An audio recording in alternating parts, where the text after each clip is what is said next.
qabiilku saaxiib oo kaliya ima doorin dareenkayga caashaq iyo damacayga dumar xitaa isaga ayaa ii dooray deeqadii aan jeclaaday qalbigaygu dooqday isaga ayaa igu diro iga didiyay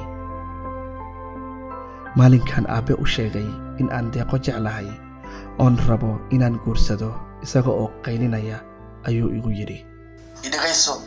Xuseen oo may maqlaysaa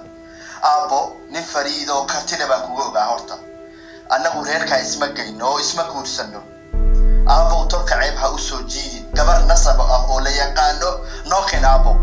ani hadalku eeganaya aabo ergaas martaba hay u soo